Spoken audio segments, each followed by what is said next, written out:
en los procesos de oncogénesis. La siguiente, por favor. Entonces, con esta breve introducción me gustaría entrar a lo que es la parte o la importancia, la relevancia que tienen los carbohidratos en los procesos de oncogénesis. Primero, cabe resaltar que los procesos de desarrollo de cáncer son multifactoriales y no quiere decir que los carbohidratos sean los únicos que participan en el proceso. De hecho, ya sabemos que la oncogénesis tiene que ver con alteraciones en los procesos, primero que nada, de proliferación celular y de diferenciación aberrante. Y adicionalmente se sabe que la transformación maligna está asociada también a alteración en los patrones de glicosilación. Esto se conoce ya desde los años 70 porque muchos anticuerpos que se pretendían generar contra células tumorales resultaba que reconocían epítopes de tipo carbohidrato. Entonces se propuso, bueno, las células cancerígenas están expresando moléculas de tipo carbohidrato que antes, cuando no eran malignas, no expresaban. Entonces, el proceso de transformación maligna está asociada a la expresión de antígenos tumorales de tipo carbohidrato, que obviamente posteriormente tiene que ver con otros eventos de la progresión neoplásica. La siguiente, por favor.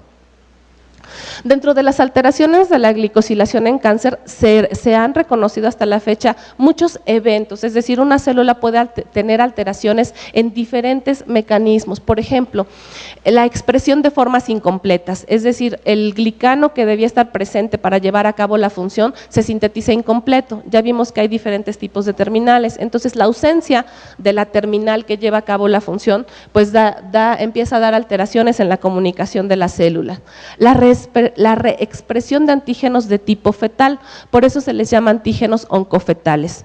Sabemos que en el desarrollo embrionario la expresión de algunos la expresión de antígenos de tipo carbohidrato específicos en un tiempo específico determina ciertas etapas del desarrollo embrionario y que esos antígenos no están presentes posteriormente en el desarrollo de algunos organismos. Bueno, esta reexpresión de antígenos de tipo fetal está asociada al desarrollo de cáncer. ¿Por qué? Porque las células empiezan a perder su programación normal y expresan cosas que antes no expresaban. También se sabe que puede haber pérdida o incremento en la expresión de ciertas estructuras y dependiendo del tipo de cáncer se sabe que el incremento, por ejemplo, en ácido siálico está asociado al desarrollo de cáncer o bien el decremento de algunas estructuras bien conocidas. Síntesis de glicanos altamente ramificados, es decir, se propone que el incremento en los glicanos ramificados está asociado con el desarrollo de cáncer, sin incluso estudiar la estructura particular de cada uno de ellos. Y finalmente el incremento de la expresión de ácido siálico, que es de la molécula de la que yo les voy a hablar principalmente. La siguiente, por favor. Fíjense, el ácido siálico se encuentra en una posición terminal en los glicoconjugados. Esta molécula tiene una carga negativa a pH neutro, por lo tanto participa en un efecto de repulsión de cargas con ciertas moléculas, permiten el enmascaramiento, por ejemplo, de residuos de galactosa, que ya se sabe que las galectinas que reconocen galactosa median eventos de señalización importantes en las células, pero además también es importante para el reconocimiento por moléculas de adhesión de la familia de selectinas, las Ciclex. Bueno, este ácido siálico es importante para el desarrollo de cáncer. La siguiente, por favor. Y se ha visto que se encuentra presente en diferentes tipos de estructuras oligosacarídicas. Aquí les presento el nombre, por ejemplo, los antígenos Cialyl Lewis X, Cialyl Lewis A, la familia de los Cialyl T y Cialyl TN que pertenecen a los antígenos Thomsen-Friedenreich, que son O-glicanos, en este caso los Cialyl Lewis se encuentran presentes en los N-glicanos en la parte terminal y tenemos también al antígeno alfa-2,6 cialilactosamina, que es un ácido siálico unido en enlace alfa-2,6 a galactosa y que está presente principalmente en N-glicanos en proteínas. Más estas estructuras, si se fijan, en el espacio tienen una disposición particular, ¿sí? Como nosotros sabemos, la estructura tiene que ver con la función y se sabe, por ejemplo, fíjense, el Cialyl Lewis X es un ácido siálico, al igual que el Cialyl Lewis A. La diferencia que tienen es la fucosa que se encuentra también en una ramificación lateral en 1, 2, 3 y para el Cialileguizá se encuentra en 1, 4, ¿sí? Entonces esa diferencia en la estructura ocasiona diferencias también en el reconocimiento. Entonces, estos antígenos se ha visto que son importantes en el desarrollo de cáncer. ¿Por qué? Porque se ha visto que tienen que ver con procesos de invasión y de metástasis, es decir, la expresión de estos antígenos es un mal pronóstico para los pacientes. Por ejemplo, en cáncer de seno se ha visto la expresión de estos antígenos y también en cáncer de colon.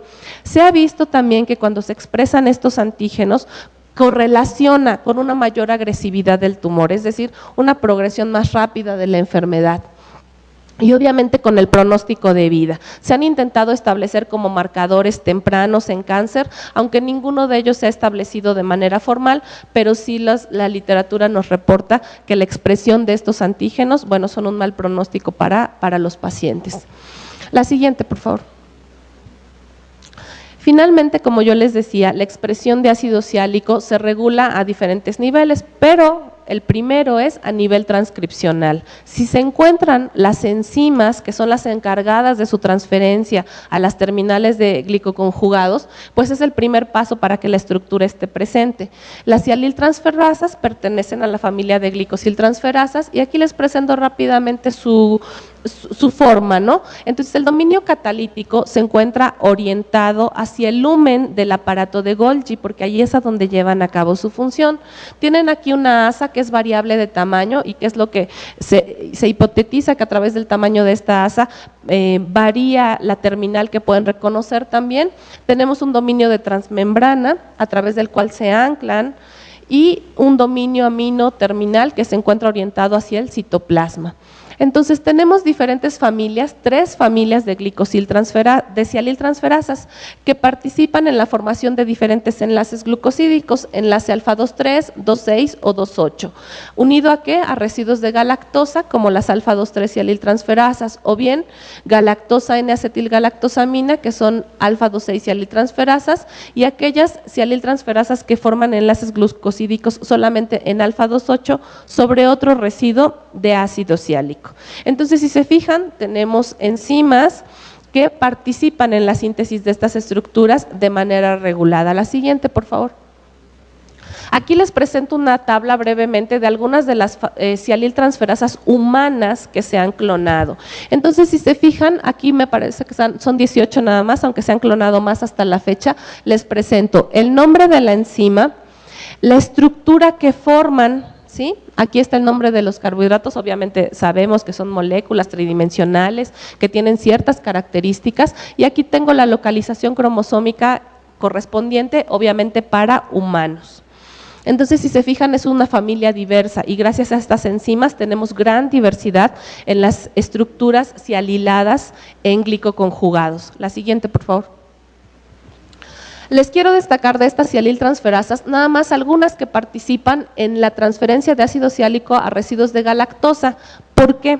Porque estas 3 enzimas pueden competir por el mismo aceptor. Es decir, ¿cómo es posible que esté una estructura particular en un determinado momento si estas enzimas pueden reconocer al mismo aceptor? Y es algo de lo que nosotros nos preguntamos, ¿no? ¿Por qué vamos a tener alfa 2,6 lactosamina o el antígeno cialileguizá o el antígeno cialileguiz-X? ¿Qué es lo que determina que se exprese esta estructura o esta si nosotros tenemos el núcleo adecuado para que estas enzimas actúen?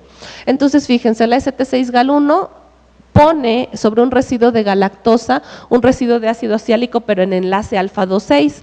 Y estas dos, ST3-Gal3 y 4, ponen también residuo de ácido ciálico, pero sobre terminales de galactosa beta 1,3 o beta 1,4, y aquí tenemos unido a N-acetilglucosamina.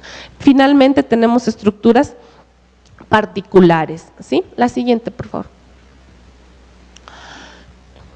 Esto es nada más para resaltar un poquito de qué manera nosotros podemos estudiar a las cialiltransferasas. Yo les dije, bueno, el primer paso para que esté el carbohidrato en la superficie de las células es que esté la enzima que lo transfiere. Por lo tanto, sabemos que hay un gen en donde en donde se guarda esta información y que sabemos que se tiene que expresar para que tengamos a la proteína funcional. Se conocen los genes de cianiltransferasas, se ha visto que tienen una organización particular, como por ejemplo ausencia de cajas TATA y CAT. Esto es característico de genes de expresión constitutiva, por ejemplo.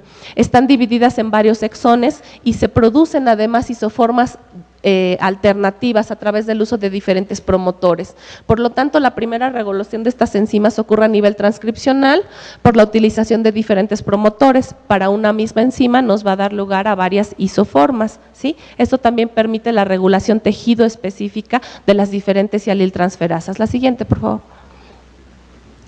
Entonces, la biosíntesis y regulación de oligosacáridos y alilados se da primeramente a nivel transcripcional, posteriormente a nivel traduccional.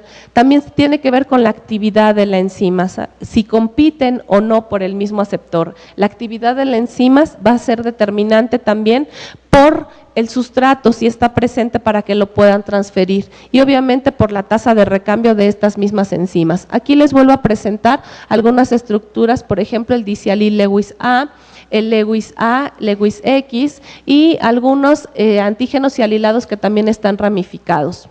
La siguiente. Dentro de este tipo de ácidos siálicos les voy a presentar algunos resultados que yo obtuve a lo largo del doctorado y que tienen que ver con la alfa-2,6 sialilación. Recuerden que esta alfa-2,6 sialilactosamina es la presencia de ácido siálico en enlace alfa-2,6 sobre residuos de galactosa. ¿Por qué es relevante el antígeno alfa-2,6 sialilactosamina?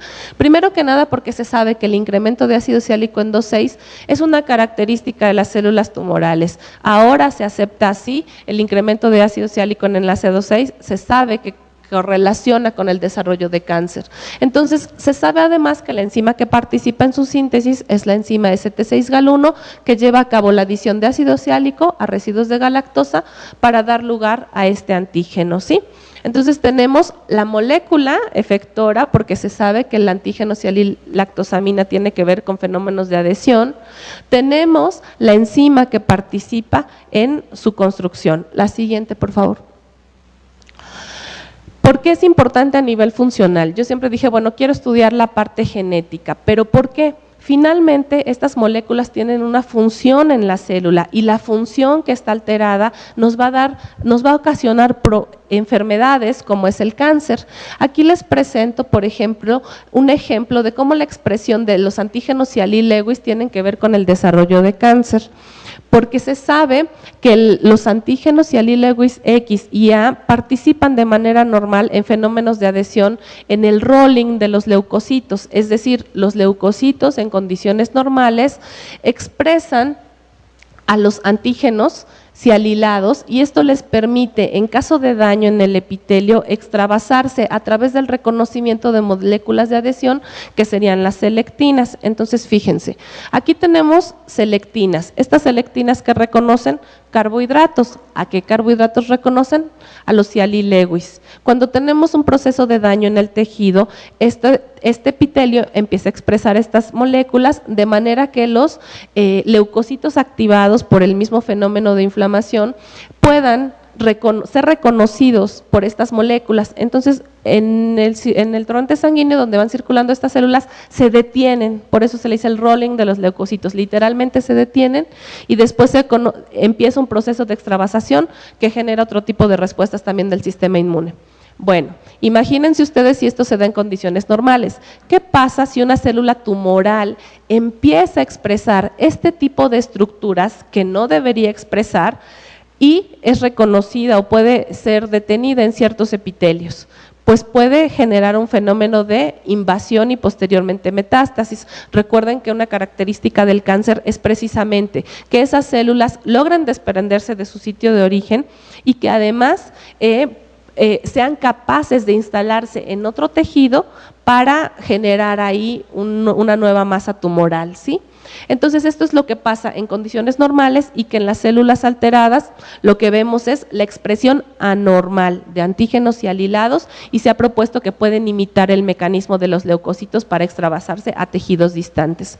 En el caso de del antígeno alfa-2,6 cialilactosamina, lo que tenemos es que se ha visto que se favorecen fenómenos de invasión, porque las células disminuyen sus interacciones homotípicas entre células del mismo tipo y se favorece el desprendimiento, es decir, la interacción con moléculas de matriz extracelular, como puede ser fibronectina, laminina o colágena, y estas células pueden desprenderse de las células vecinas para empezar a migrar en fenómenos de invasión local y posteriormente fenómenos de metástasis. La siguiente, por favor.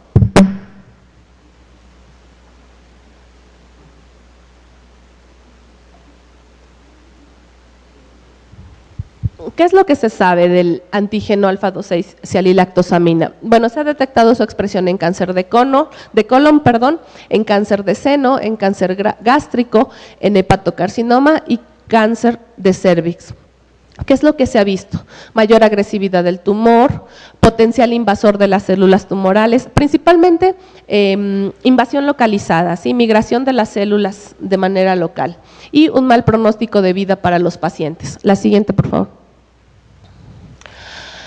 Bueno, aquí les presento nada más algunos de los resultados que obtuve en el doctorado y que tienen que ver con el estudio de la regulación de la ST6-GAL1, que es la enzima que transfiere ácido ciálico en el enlace alfa-2,6, en un modelo in vitro de células de cáncer cervicouterino. Entonces, la intención, primero que nada, era ver la parte de regulación de la expresión de esta enzima y posteriormente ver el aspecto funcional. Entonces, quiero presentarles aquí, este es un RT-PCR convencional. Sabemos que ahora lo que se utiliza es el RT-PCR en tiempo real, pero nosotros tratamos de ver, utilizando diferentes moléculas, principalmente vitaminas y hormonas esteroides, el efecto que tienen sobre la regulación de cialiltransferasas. Obviamente porque sabíamos que algunas de estas moléculas tienen cierto efecto regulador sobre la cantidad de ácido ciálico. Entonces, aquí les presento la gráfica resultado de este experimento y nosotros vimos, por ejemplo, que el ácido retinoico, que es lo que ustedes conocen como vitamina A, tiene un efecto sobre la transcripción de este gen, lo cual para nosotros era importante, ¿no? Porque por condiciones que se trabajaban en el laboratorio, la vitamina A se utiliza en terapia aplicado de manera tópica en cáncer cervicouterino, entonces nos interesaba estudiar esta molécula y vimos primero que nada que tenía un efecto sobre la transcripción de la enzima ST6-GAL1. La siguiente, por favor. También nosotros tratamos de ver el efecto de otra vitamina, que es el tocoferol, vitamina E, sobre la misma enzima, es decir, analizamos por una técnica de RT-PCR la expresión del RNA mensajero tratado con esta molécula. Y nosotros vimos el efecto contrario al de la vitamina A. Entonces, en un mismo tipo celular, dos moléculas diferentes que actúan como factores de transcripción nos dan efectos opuestos, una de inducción del mensajero y otra de disminución de la transcripción. La siguiente, por favor. Como control nosotros analizamos la expresión del efecto de dexametasona, que era la molécula que sí se sabía que tenía efecto sobre esta enzima, y comprobamos, al igual que ya se había reportado, que la dexametasona tiene un efecto estimulante de la transcripción de esta enzima ST6-GAL1. La siguiente, por favor. Pero finalmente la parte de genética no es concluyente para determinar un efecto funcional. Finalmente sabemos que el carbohidrato es el que lleva a cabo las funciones, o en el caso de que se sobreexprese es el que tiene que ver con las alteraciones en cáncer. Entonces nosotros también hicimos una citometría de flujo y una una citoquímica con lectinas para reconocer el carbohidrato y ver si este efecto que nosotros veíamos, como por ejemplo con ácido retinoico, se mantenía. Entonces, con citometría de flujo vimos, en este caso es el incremento también de ácido ciálico en la superficie cuando lo tratábamos con ácido retinoico. Entonces ya teníamos primero el incremento de la enzima y después el incremento del carbohidrato, que finalmente era lo que nosotros queríamos también demostrar. La siguiente, por favor. Adicionalmente, para mí era muy importante demostrar que este ácido ciálico tenía un efecto funcional. ¿Por qué? porque se propone que el ácido siálico participa en fenómenos de adhesión. Entonces, a través de realizar algunos ensayos de adhesión, también en las mismas condiciones de tratamiento, les estoy presentando solo los resultados de ácido retinoico, nosotros tratábamos de ver si este incremento de ácido siálico tenía que ver con la unión a moléculas de adhesión como laminina, colágena y fibronectina. Aquí tenemos algunos controles con nectina. Y entonces también nosotros observamos finalmente la parte funcional que tenía que ver con el aumento, ¿sí?, a moléculas de adhesión como fibronectina, aquí tenemos laminina y colágena, ¿no? Entonces, la siguiente, por favor. También nos interesaba, dentro de este mismo aspecto funcional, nosotros analizamos la migración de células tratadas con ácido retinoico, tratando de ver si el efecto o el incremento de ácido siálico favorecía la movilidad de estas células. Entonces, en un experimento de invasión, en donde utilizamos una cámara para permitir la migración de las células a un gel particular de matriz extracelular, en una incubación con ácido retinoico, también vimos que esta molécula favorece la invasión de esta línea celular SIJA, ¿no? De alguna manera, entonces nosotros primero propusimos que el carbohidrato participa de manera importante en fenómenos de adhesión e invasión. Encontramos una molécula que lo indujo, que fue el ácido retinoico, y de ahí nosotros tratamos de organizar el rompecabezas para determinar si este incremento tenía al final una consecuencia funcional en adhesión y en invasión. La siguiente, por favor. Entonces, bueno, les preparé muy rápido esta plática con la intención de que ustedes visualizaran la relevancia de la glicobiología en algunos procesos celulares de comunicación y por qué de manera particular a mí me interesa estudiar o seguir esta línea de investigación que yo inicialmente tomé en la maestría y en el doctorado. Bueno, primero que nada, las interacciones celulares involucran diversos tipos de moléculas, por lo tanto no podemos discriminar, ¿no? Yo quiero estudiar proteínas, yo quiero estudiar al proteoma, al genoma. Definitivamente debemos tener una visión amplia que nos permita la integración de todos los participantes en un momento dado para construir esquemas reales de funcionamiento. Bueno, la regulación de dichas interacciones es fundamental para el funcionamiento celular. De manera particular, la caracterización de estos glicanos nos va a permitir identificar su función, a diferencia de los avances que tenemos en el reconocimiento, estudio de proteínas, en el aspecto de la glicobiología, apenas estamos nosotros empezando a establecer el glicoma de los organismos y la función que pueden tener, por lo tanto hay un área importante de desarrollo en este contexto. Y finalmente, el conocer los mecanismos, en el caso particular, por ejemplo, del cáncer u otras enfermedades crónico-degenerativas, nos va a permitir darle una aplicación a este conocimiento. Si bien es valioso por sí mismo, a nosotros nos interesa pues definitivamente ofrecer como biólogos respuestas a estos tiempos que nos tocan vivir, y principalmente a mí me interesa el aspecto de las enfermedades crónico-degenerativas. La siguiente, nada más, creo que hasta ahí llegué. Bueno, traté de hacer algo breve, no sé si alguien tenga preguntas. Chicos, ¿algo no quedó claro?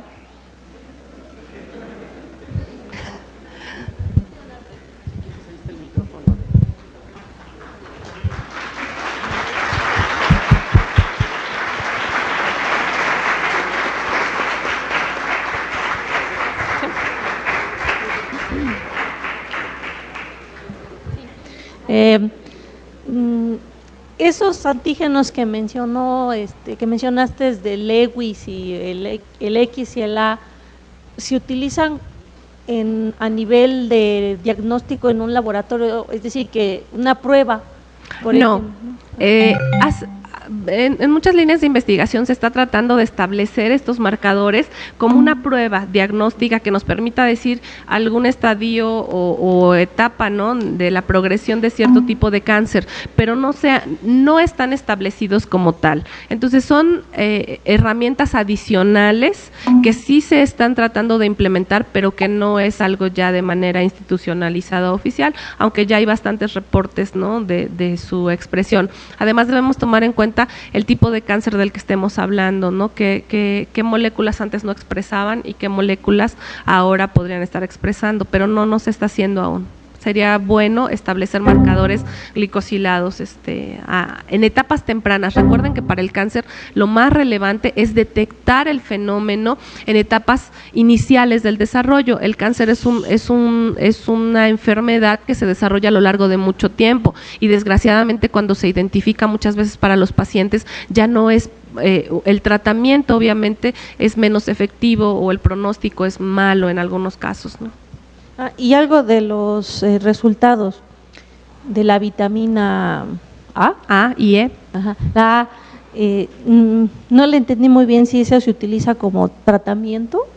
Aquí es algo así como que un punto que dice uno, bueno, la vitamina A o el retinol se utiliza en terapias en cáncer cervicuterino y yo les estoy diciendo que la vitamina A en mis resultados incrementó la expresión de ácido ciálico, lo cual es desfavorable desde los antecedentes. Bueno, aquí hay varias cosas, ¿no? Debemos tener en cuenta que es un estudio in vitro en un tipo celular particular, que arrojó estos resultados y que no estamos viendo partes del rompecabezas. Yo siempre abogo con que debemos de ver de manera integral el fenómeno e irlo estudiando. A mí, desde este punto de vista, la importancia de los resultados es saber cómo esta vitamina está ocasionando este efecto, a lo mejor a nivel del gen, ¿no? Estudiar los promotores para determinar el mecanismo, porque, por ejemplo, esta enzima tiene diferentes promotores y se regula, tenemos diferentes isoformas. Entonces, en ese sentido, el resultado existe, ahí está, es una elevada transcripción de la enzima con su consecuente ácido ciálico, pero en vivo obviamente no es suficiente como para que sea adverso, puesto que está administrándose y ese tipo de administración de medicamentos está avalado por muchos otros experimentos previamente, ¿no? Lo tomo como un resultado que a mí me va a permitir estudiar otros tipos de interacciones o regulación, pero que no ha sido adverso en el tratamiento de cáncer cervicuterino. ¿Alguna otra pregunta? ¿No?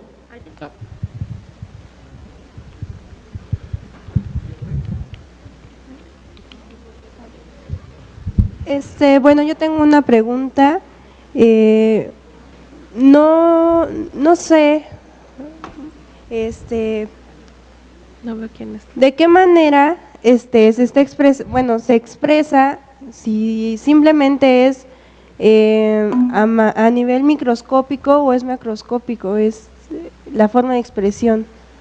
Ok, estamos hablando de aspectos moleculares de la célula y por eso quise empezar el tema hablando un poquito de las biomoléculas. Ustedes en los primeros semestres lo que aprenden son las biomoléculas que participan en los seres vivos, ¿no? Entonces, a lo mejor nos cuesta un poquito de trabajo imaginar que esas interacciones en realidad son materias, son moléculas que ocupan un lugar en el espacio, pero que además son cosas que no podemos ver a simple vista. Obviamente utilizamos herramientas que nos permiten encontrarlas y ahora tenemos diferentes técnicas que nos indican qué tipo de moléculas son. Entonces no las podemos ver a simple vista, utilizamos diferentes técnicas para detectarlas, sabemos primero que nada bioquímicamente a qué familia de moléculas pertenecen, si es una proteína, si son ácidos nucleicos, si son carbohidratos, y de ahí utilizamos N cantidad de herramientas moleculares para caracterizarlos. Entonces lo que yo les presento en esa bandita es una amplificación, por ejemplo, de la expresión del mensajero,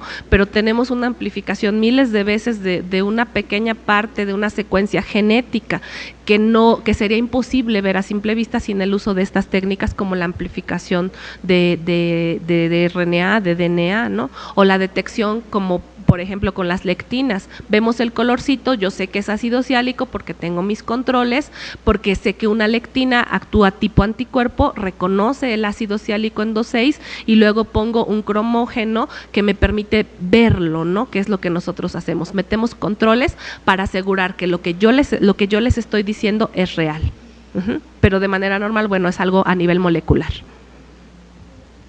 Yo tengo otra pregunta. Me imagino que debe haber una interacción entre factor de necrosis tumoral, interleucinas, todo ello, ¿no? Pero mi pregunta es, a nivel macroscópico, ¿cómo identifico o cómo evito la proliferación la excesiva o descontrolada de este ácido? ¿De las células? No del ácido, ¿de qué manera puedo evitar que o es a nivel genético? A ver, ok, sí entiendo tu pregunta. No podemos ser deterministas.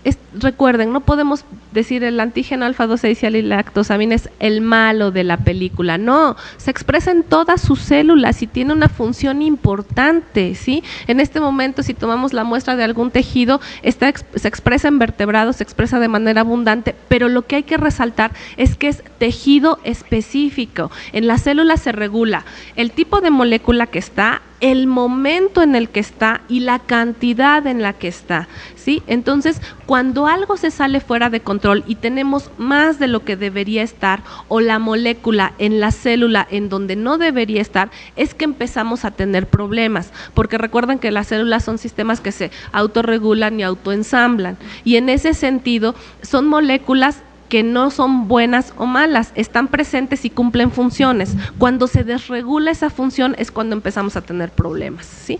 Entonces no es que podamos, obviamente si a través de estos experimentos o de los reportes que hay en la literatura sabemos que la expresión de ácido siálico es desfavorable, tendríamos que ver si la administración de alguna sustancia contra ácido siálico pudiera ser favorable o no, ¿no? Porque también lo necesitamos para diferentes procesos que ocurren de manera cotidiana. ¿Alguna otra pregunta? ¿No? Bueno, démosle un fuerte aplauso a la maestra Dolores Morales.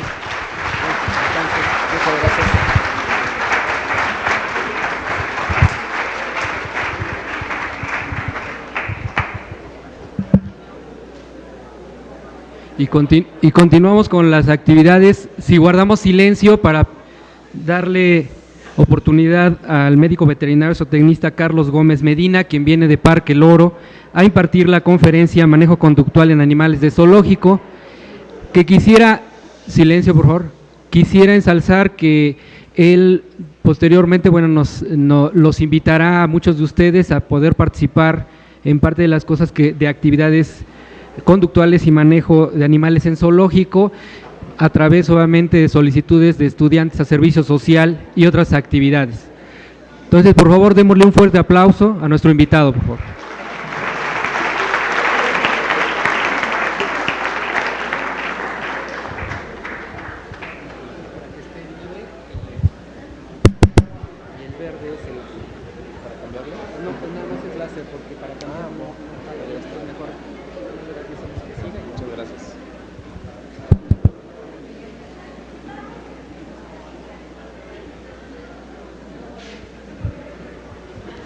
Bueno, muy buenas tardes a todos. Un agradecimiento especial al doctor Jorge por esta invitación. Yo les quiero hablar un poco de lo que hemos hecho a lo largo de estos 3 años en forma práctica dentro de Parque Loro, junto con mis compañeros del grupo técnico y los estudiantes, que son parte esencial de este tipo de programas de manejo conductual en cautiverio. El tema central es manejo de conductas en animales de zoológico. Vamos a enfocarnos principalmente en los problemas que pueden tener los animales en cautiverio. Nosotros sabemos que los animales en cautiverio desarrollan ciertas conductas que no son propias de las especies debido al espacio limitado que tienen los animales principalmente, así como de algunas otras cuestiones que no van encaminadas a un bienestar animal adecuado. Nosotros como estudiantes o como ya desarrollando nuestra actividad profesional, siempre debemos de tener el uso de las herramientas científicas, de la metodología científica para tratar de desarrollar tal o cual programa y entonces tomar algunas medidas de acción para estimular ciertas conductas y para que los animales se encuentren en un estado físico y mental óptimo dentro de los zoológicos. Generalmente cuando nosotros observamos animales que tienen problemas de conductas, no propiamente de conductas, observamos a los animales que tienen algún tipo de lesión, algún tipo de trastorno o algún tipo de patología, siempre lo subimos a que tiene que ver con cuestiones específicas de medicina, ¿no? En el ámbito personal, con algunos otros colegas de medicina veterinaria, cuando nos llevan ejemplares como por ejemplo, lo que asumimos generalmente es que el animal tiene ectoparásitos, ¿no? Y bueno, vamos a hacer un raspado, vamos a hacer una evaluación para ver qué tipo de parásito tiene, mandamos medicamento, etcétera, y bueno, vemos que los animales no evolucionan. Y este tipo de problemas generalmente se puede dar por problemas conductuales. Los lugares en donde de repente los alojamos, así como las instalaciones desde el punto de vista zootécnico, donde los tenemos también, puede llevar a desencadenar y otros tipos de conductas más serias. Bueno, ¿qué tenemos que hacer entonces? Nosotros nos basamos mucho en lo que son los estudios de comportamiento para determinar qué tipo de programa vamos a llevar. Todos ustedes están familiarizados con los términos de etología, que es el estudio de las costumbres, el estudio de los comportamientos, tanto en hábitat natural como en vida libre, y no nada más de los animales, sino en general de todas las especies. Entonces tenemos que empezar a dar algunas definiciones, como el comportamiento, que es una expresión de los cambios, ya sean físicos o mentales en los animales, en su medio ambiente, en específico en las instalaciones donde los vamos a tener. Los vamos a expresar como una mezcla de componentes que se pueden llegar a heredar o se pueden llegar a adquirir. Estas terminologías de repente han llegado a surgir algunos debates y sobre los animales adquieren el comportamiento, es instinto, etcétera, etcétera, ¿no? O si es genética. ¿Qué antecedentes tenemos nosotros entonces con el estudio de la etología? Las pinturas que de repente podemos llegar a encontrar desde hace muchísimos millones de años, los seres humanos ya tenían esa dedicación, esa afición por estudiar a los animales en su hábitat natural, obviamente, para determinar las estrategias de caza que se daban. Digo, sin ser un estudio tal vez muy serio, pero bueno, ellos ya tenían que ir estudiando sobre qué épocas del año se daban las migraciones, cuáles eran los lugares donde más les gustaba estar a los animales, y bueno, pues hacer sus estrategias de cacería, ¿no?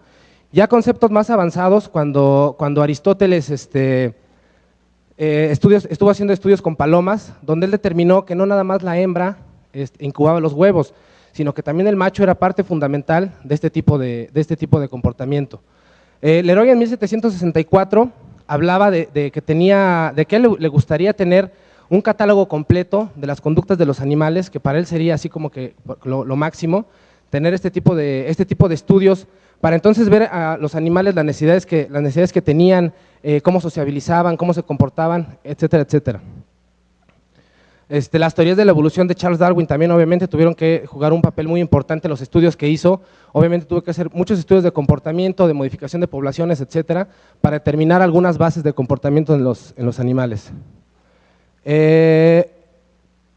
Franz Lorenz también tuvo mucho que ver en estos antecedentes de la etología, los padres de la etología moderna, aunque de repente tenían cierto debate con algunos otros etólogos de la parte del lado americano, donde unos defendían las posiciones de que los animales tienen ya comportamientos establecidos y otros decían que tenían comportamientos que iban adquiriendo o que se iban adaptando conforme el medio ambiente los iba exigiendo.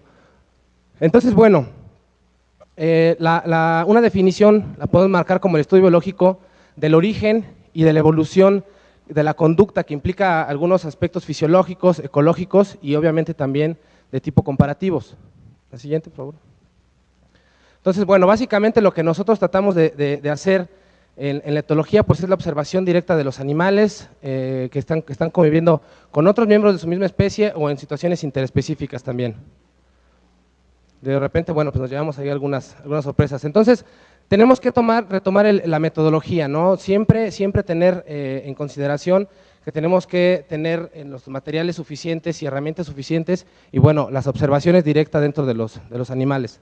Hay algunas ramas en las que se divide la etología, como la ecotología, donde se van a considerar el comportamiento básico en las características de las especies. La sociobiología, que va a considerar a los grupos, cómo se están determinando, cómo se están moviendo dentro de estructuras sociales conformadas o que se están empezando a conformar, y qué papel van a jugar los individuos dentro de estas estructuras sociales, ¿no? Nos podemos enfocar mucho y nos podemos dar cuenta mucho que en cautiverio se pueden desarrollar mucho este tipo de situaciones para estudiar algo de sociobiología y, bueno, cómo se comportan las estructuras sociales. Bueno, la etología in situ, que a muchos de nosotros nos gustaría practicar, que bueno, es directamente en el hábitat de las especies, en el hábitat de los animales, cómo están desarrollando, cómo están mostrando su comportamiento. Y específicamente la que nos compete a nosotros ya en cautiverio, pues es observar cómo se están desenvolviendo los animales, hacia dónde estamos encaminando su bienestar animal en situaciones de cautiverio o de semicautiverio. ¿Cuáles son las técnicas que nosotros vamos a tener para hacer las observaciones y para llegar a determinar los comportamientos y las conductas que tienen los animales? La observación casual la realizamos sin ningún tipo de protocolo. Son como que las primeras aproximaciones que nosotros hacemos hacia los animales, sin tener tal vez un concepto claro de qué conductas vamos a observar, pero bueno, vamos entonces a empezar a aproximarnos sin alguna metodología específica para ver qué están realizando los animales. Una observación sistematizada, bueno, pues ya vamos a tener que empezar a recolectar los datos en algunos formatos específicos de qué tipo de conductas vamos a empezar a observar, y bueno, empezar a sacar conclusiones sin tanta dificultad. Tenemos que hacer uso de algunos programas tal vez estadísticos o algunos otros métodos que nos ayude a graficar o a sintetizar y simplificar todos los resultados que estamos obteniendo.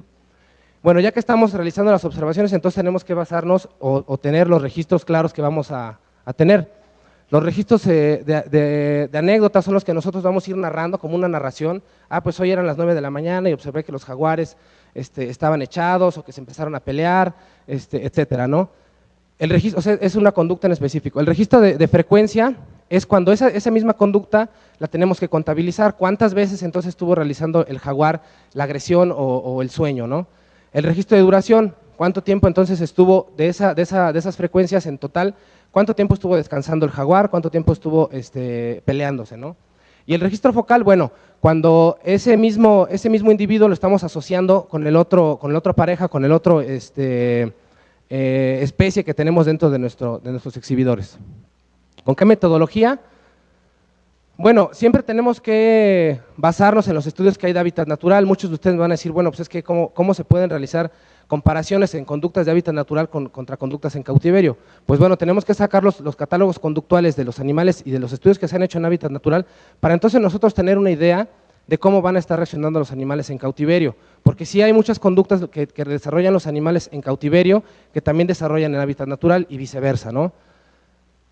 Siempre tenemos que observar cuando los animales están ocurriendo por cierto estrés, que están pasando por alguna situación de tensión. Generalmente se da cuando los animales van llegando a las colecciones. Tenemos que tener un programa de adaptación de este tipo de animales, porque empiezan a tener problemas de que no quieren comer, de que se están peleando con los demás, de que el espacio donde están no es el suficiente. Entonces tenemos que idear algunas armas, algunos protocolos para tratar de mejorar ese tipo de situaciones de estrés. Cuando los animales tienen un estrés agudo y cuando los animales tienen algún estrés crónico. Un estrés agudo es el que generalmente se les influye a los animales, se les induce a los animales cuando tenemos que hacer una captura o alguna movilización de tipo física. Es un estrés que va a pasar, es por ejemplo si nosotros agarramos en una jaula de compresión un tigre para ponerle alguna vacuna o algún tratamiento, el animal está estresado y es un estrés agudo, pero bueno, es un estrés al que ellos se pueden llegar a adaptar y que en el transcurrir de algunas horas pueden llegar a estar en un estado normal. Pero si tenemos una situación de estrés crónico donde un animal está conviviendo con otro, que todos los días le está pegando, que todos los días le está lastimando, o que el animal está en una situación de enfermedad de algún tipo multifactorial, bueno, pues también tenemos que hacer esos estudios de evaluación, porque no le vamos a aplicar la misma estrategia de manejo conductual a un animal que está sufriendo un estrés agudo, a un animal que está sufriendo un estrés crónico. Generalmente los animales con estrés crónico, que resulta que son los animales que están solos o que están los relegados del grupo, pues tenemos que manejar entonces el enriquecimiento o el manejo conductual con más frecuencia. ¿La siguiente? Bueno, ¿qué hacemos? Otra de nuestras herramientas para entonces llegar a empezar a tomar nuestros datos es el etograma. Que el etograma, básicamente lo que hacemos es apuntar todas las conductas que tienen los animales, observar los sentidos de los animales, cuál están usando más los animales, si el sentido de la vista, si el sentido del olfato, y también basarnos un poco en lo que son la anatomía de los animales. No porque los animales tengan la anatomía, los tigres sean la misma anatomía, la hembra que otra hembra, va a ser su mismo comportamiento. A lo mejor una de ellas está lastimada, a lo mejor una de ellas no puede trepar, a lo mejor uno de ellos no tiene garras, que también influye mucho en las situaciones de comportamiento. Pero bueno, entonces todo eso lo tenemos que ir evaluando para entonces conformar nuestro plan de acción. Situaciones de anatomía. Y bueno, esto nada más son algunas definiciones de lo que es un etograma. Muchos lo definen como un catálogo detallado de las conductas de los animales, un repertorio conductual, un álbum de comportamientos, una lista completa, etcétera, etcétera. Bueno, todos van enfocados a lo que es las conductas de los animales. ¿Qué conductas vamos a observar en los animales? Tanto agonistas como conductas antagonistas, todas las vamos a enfocar en nuestros etogramas. Estos son otros ejemplos. Siempre tenemos que considerar que cuando estamos haciendo los etogramas, de repente los animales tienen conductas muy curiosas y muy, que pueden deberse a lo improntado que pueden llegar a estar en cautiverio. Y bueno, este es un resumen de lo que es un etograma. Son etogramas que nosotros realizamos en el parque que son tal vez muy sencillos, pero que nos sirven a nosotros mucho para de repente definir qué conductas están incidiendo más en los animales y en su bienestar. Entonces lo que nosotros hacemos es poner la conducta, qué tipo de conducta es, ponerles una clave, con lo que estábamos hablando hace rato acerca de los registros, ¿no? ¿Cuántas veces se está presentando esa conducta y cuál es la duración de esa conducta? Tenemos que ser muy específicos en los datos y no de repente abusar de todas las conductas o todo el repertorio de conductas que podemos encontrar en el estudio, porque si no se van a generar muchos datos y después eso nos puede complicar un poco los resultados y bueno, el programa de acción. Vamos a definir algunas situaciones de conductas, algunas situaciones conductuales naturales, como las conductas agonistas, las conductas que presentan los animales naturalmente, las conductas individuales, como el acicalamiento, el cuidado que tienen los animales hacia ellos mismos, en de repente estarse acicalando como el pelícano que vimos hace rato, o como los osos que les gusta refrescarse e inclusive les gusta mojarse completamente para sentir de alguna forma cierto grado de limpieza. Las conductas que de repente se realizan ellos mismos al estarse revolcando, al estarse refrescando como conductas individuales, conductas de descanso, de sueño, descanso, que los animales de repente tengan esa interacción de estar mostrando conductas naturales, ¿no? Es importante siempre ejemplificar qué tipo de conductas hacen los animales, ser muy específicos en qué conducta están realizando, no. Por ejemplo, los jaguares que les gusta mucho trepar, entonces siempre tenemos que ver que nuestras instalaciones tengan algunos lugares que lo puedan realizar. La siguiente. Conductas de locomoción, de desplazamiento, obviamente también son conductas individuales. La alimentación es una conducta que prácticamente es muy observada en cautiverio, ¿no? Y a la gente, a los visitantes les gusta mucho observar el tipo de manejo que tenemos con los animales en cuestiones de alimentación. Siempre te están preguntando a qué horas comen los animales y bueno, es una conducta que te ayuda, que la estás observando, pero que además te ayuda para hacer un poco de conciencia y un poco de la situación de educación ambiental que estás buscando con la gente dentro de un zoológico. Bueno, el que los animales cumplan sus necesidades principales como beber también es una conducta individual. Vamos a entrar un poco a lo que son las conductas sociales. La búsqueda de alimento también entre los animales es muy importante de observar. Sabemos que los monos capuchinos viven en tropas bastante grandes y que bueno, una de las finalidades de que vivan en tropas y las estructuras sociales que les dan es para irse desplazando en busca de alimento y bueno, también tenemos que tratar de promoverlas en el parque. Las conductas de cuidado mutuo o de acicalamiento mutuo entre las especies, pues también es una conducta de tipo social que de repente en algunas especies muestra ciertas jerarquías o cierta sociabilización entre ellas. Esta foto de una pareja de jaguares que tenemos en el zoológico, son unos jaguares que tienen una conducta muy peculiar porque supuestamente los jaguares son animales solitarios, que solamente se encuentran en sus hábitats o inclusive en cautiverio no se hacen caso hasta que la hembra está receptiva para la monta, pero en este caso con ellos no pasó lo mismo. Entonces aquí hablamos de conductas que de repente se adquieren o que de repente conductas que son un poco curiosas en cautiverio, que los veíamos prácticamente todos los días haciendo este tipo de conductas, ¿no? De estarse acicalando, de estarse jugando, de estarse abrazando, etcétera, etcétera, ¿no? Bueno, conductas igual, siguen siendo conductas sociales, conductas de acicalamiento entre miembros de los grupos, de las familias. siempre cuidando obviamente a qué grado puede llegar el acicalamiento, ¿no? Conductas reproductivas obviamente también son conductas de tipo social, tenemos que ir clasificando entonces qué tipo de conductas vamos a ir nosotros observando para realizar nuestros estudios. De repente en los estudios de comportamiento se realizan estudios de comportamiento reproductivo, por ejemplo. Entonces, tú vas a ir a hacer tu etograma y solamente te vas a enfocar en lo que son únicamente las conductas reproductivas.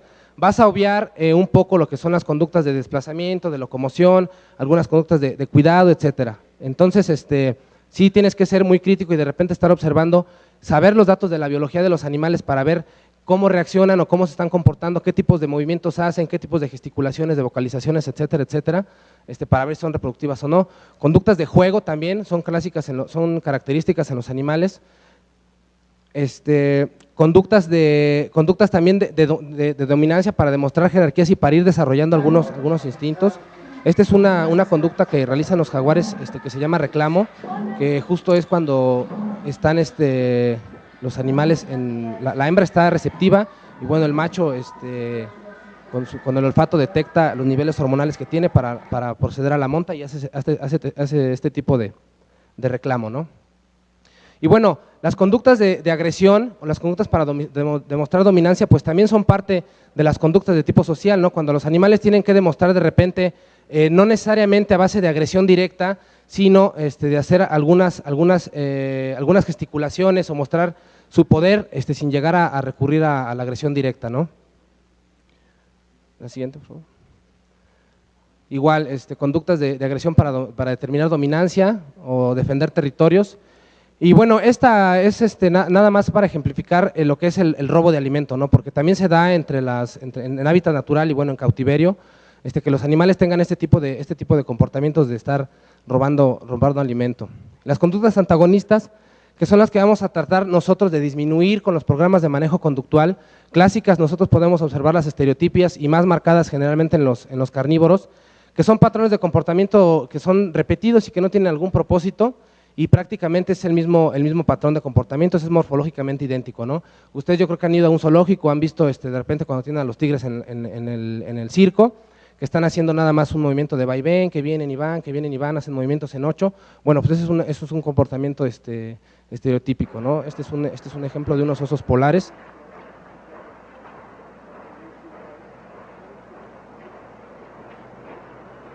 Bueno, y ese vaivén que tienen pues es marcado por una conducta estereotípica y ustedes pueden observar ahí la exhibición en la que están, pues es una exhibición bastante precaria y pues obviamente por eso están desarrollando ese tipo de conductas, están hacinados, tienen calor, etcétera, etcétera, y bueno, desarrollan esas conductas. Cuando los elefantes tienen esa situación de bamboleo o que mueven algunas extremidades arrítmicamente, bueno, también es una situación, una conducta estereotípica. La automutilación es el daño que se infringen los animales a ellos mismos. Veíamos hace rato al oris arcoiris, que bueno, no tenía plumas en la parte pectoral, bueno, pues es una conducta de automutilación. Hemos observado de repente a veces que algunos primates que se mantienen solos, igual empiezan a desarrollar esas conductas de automutilación. Con algunos jaguares también llega a pasar lo mismo, se están ahí lame hasta que de repente se provocan heridas bastante severas, ¿no? Esto igual es una situación de automutilación, ellas es automutilación y a la vez sobreacicalamiento, las guacamayas de repente se les gusta estarse acicalando mucho entre ellas, pero bueno, esto es una conducta, esto ya es un resultado de una conducta que es totalmente antagonista y que se debe principalmente al lugar donde las tienen en exhibición. Bueno, no se ve muy bien, pero en el hombro derecho este gorila tiene una lesión que es por automutilación. Bueno, las agresiones también, tenemos que determinar nosotros también cuando una conducta agresiva está causando un mal a nuestro grupo de individuos que tenemos en exhibición. Algunas pueden incluir nada más contacto corporal, otras ya son mordidas, otras ya son empujones, se llegan a derribar entre ellos. A lo mejor podemos determinar cuando lo empujan, bueno, tiene que demostrar su dominancia, que él es el macho dominante, que es la hembra alfa, etcétera, etcétera. Pero bueno, ya ahí entonces tenemos que ver nosotros si las conductas agresivas están siendo muy frecuentes, que ya no están ocasionando problemas más serios, donde tenemos que estar capturando a los animales para hacerles curaciones. Entonces, bueno, ya tenemos que ver ahí cómo reorganizamos al grupo o qué estrategias damos de manejo de conductas para evitar ese tipo de agresiones, ¿no? Bueno, aquí son algunos ejemplos para demostrar dominancia cuando se van a empezar a parear, por defender territorios, y este específico es del parque. A ver si le podríamos quitar el sonido, porfa, porque hay algunos videos que se escuchan demasiado mal. Bueno, en este caso, el jaguar melánico, que es la hembra, y el otro es el macho, bueno, pues estaban teniendo problemas bastante serios de agresiones, al grado de que tuvimos que llegar a anestesiar en un par de ocasiones a la hembra para hacerle algunas curaciones, porque sí eran heridas bastante severas, ¿no? Eso es lo que quería ejemplificar con ustedes, que son situaciones que pasan en el parque, que no somos ajenos nosotros a tener este tipo de cosas, que bueno, las estamos mejorando con los programas de manejo conductual. Muchos de repente, no, pues es que los tienes que separar, es que tienes que hacer una exhibición más grande, etcétera, etcétera. Sí, obviamente eso sería lo más fácil, ¿no? Pero cuando no lo tenemos que recurrir a otras estrategias, como es el manejo de conductas antagonistas. Las conductas básicas que vamos a observar en los animales. Esta es como una tabla general, donde nosotros es lo primero que vamos a tratar de hacer en las aproximaciones casuales o en las observaciones casuales, es lo que vamos a observar en los animales. Todos los animales se acicalan, duermen, descansan, van de un lugar a otro, tienen locomoción, comen, y son las conductas que vamos a empezar nosotros a observar, conductas básicas, ¿no? Sociales, si hay agresiones, y bueno, siempre tratamos nosotros de ponerles ahí una letra para no tener que poner toda la descripción de la conducta y de qué se trata, para facilitar más nuestros registros. Calitris jacus tiene algunas situaciones conductuales bastante especiales, como aquí nos muestra esta tabla, ¿no? En las 2 o 3 primeras nos hace referencia sobre lo que es los movimientos que tienen en la cara, ¿no? Siempre vamos ahí y vemos a los animales y, ay, mira qué bonito está moviendo las orejitas, ¿no? O está cerrando los ojos, o está como enojado, etcétera, etcétera. Pero bueno, realmente lo que quiere decir ese tipo de conducta es que está sintiéndose agredido, está tratando de defender a su pareja, está tratando de defender su territorio, va a marcar, etcétera, etcétera, ¿no? Entonces, hay algunos animales que tienen gesticulaciones y que tienen movimientos de la cara o vocalizaciones muy específicos que tenemos que tratar de identificar qué es lo que está pasando para no dar una mala evaluación.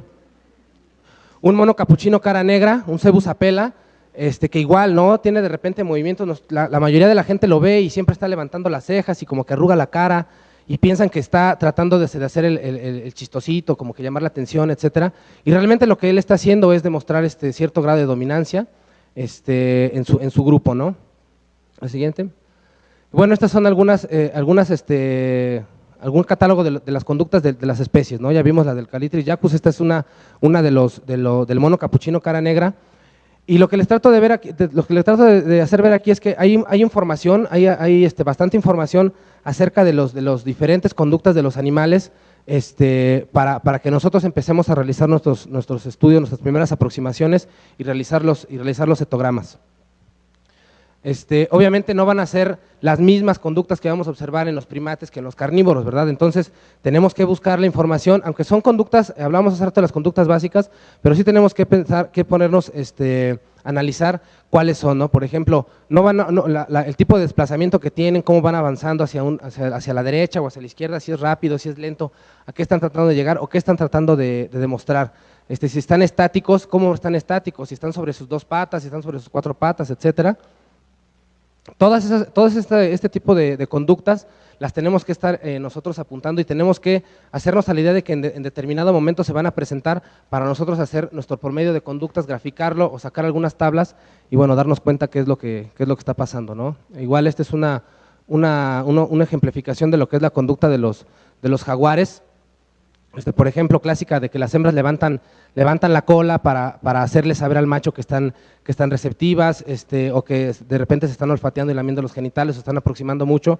Bueno, pues es una de las conductas que tenemos que estar al tanto, ¿no? La que vimos hace rato, la del reclamo, y algunas otras conductas más que tenemos que estar observando, y bueno, todo el tiempo tenemos que estar ahí haciendo nuestras observaciones. ¿Cómo nosotros realizamos nuestras observaciones? De repente, para tener un catálogo completo y una descripción completa de qué es lo que está pasando con los animales, pues lo ideal sería que estuviéramos todo el día atrás de las barreras o adentro o afuera de las jaulas o en algún visor, viendo a los animales. De repente, por cuestiones de tiempo, por cuestiones de presupuesto, etcétera, por muchas otras cuestiones, no podemos estar todo el día haciendo las conductas. Entonces, lo que nosotros hacemos es que, además, tenemos que recordar que en las estaciones del año también cambian las conductas de los animales. Entonces, lo que hoy viste, seguramente no lo vas a volver a ver en 2 meses, y la etapa fisiológica en la que están los animales, pues también tiene que ver mucho con la conducta, ¿no? Si los animales están gestantes, si los animales ya tienen una cierta edad o si son muy jóvenes, va a influir mucho en lo que es las conductas que vamos a observar. Entonces, lo que nosotros vamos a tratar de mejorar es una conducta en específico, pero ¿qué estamos observando además, ¿no? ¿Qué otro tipo de conducta estamos observando y cómo se están desplazando los animales en su albergue, para que de esa forma podemos diseñar las estrategias de conductas, ¿no? Entonces, lo que hacemos pues es este tipo de etograma, con la fecha, obviamente la hora, y bueno, cuánto tiempo estuvo el animal desplazándose. Hacemos unas repeticiones de media hora, cada media hora estamos haciendo las observaciones, y bueno, eso es lo que vamos observando nosotros, y al final hacemos la sumatoria de todos los datos. Bueno, pues hablando más de la teología ex situ, pues es obviamente tratar de estudiar a los animales, cómo se van ajustando, cómo van adaptando sus capacidades a las situaciones de cautiverio. Algunos animales tienen algunos comportamientos que se pueden de repente llegar a manifestar en determinadas situaciones, en determinadas épocas, y bueno, entonces, ¿qué metodología vamos nosotros a aplicar para tal o cual época?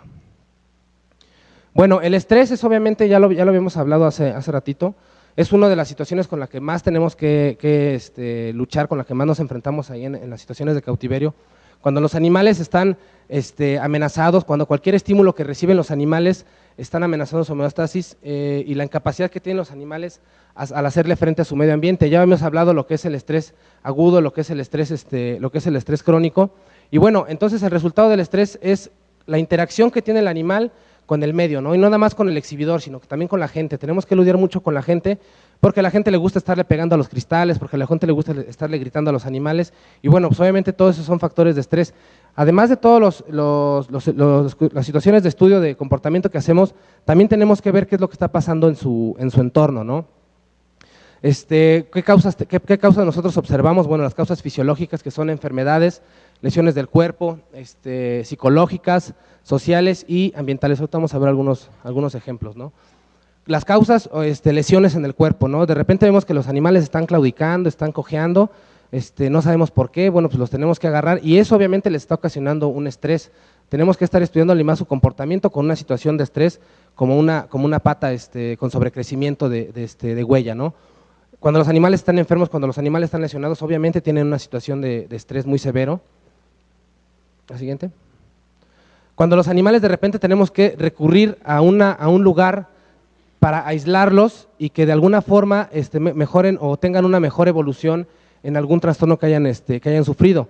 Este mono capuchino, por ejemplo, se fracturó el brazo, y a la hora de hacer el trabajo de ortopedia y todo, no podíamos llegar y liberarlo otra vez a donde estaba, porque obviamente no iba a tener un buen desarrollo. Entonces, tuvo que pasar alrededor de 2 meses en una jaula pequeña, y en esa jaula pequeña le tenemos que estar ofreciendo alternativas de mejoramiento conductual bastante frecuentes. A final de cuentas, el mono ya se encuentra en su exhibidor, es un mono que está completamente sano.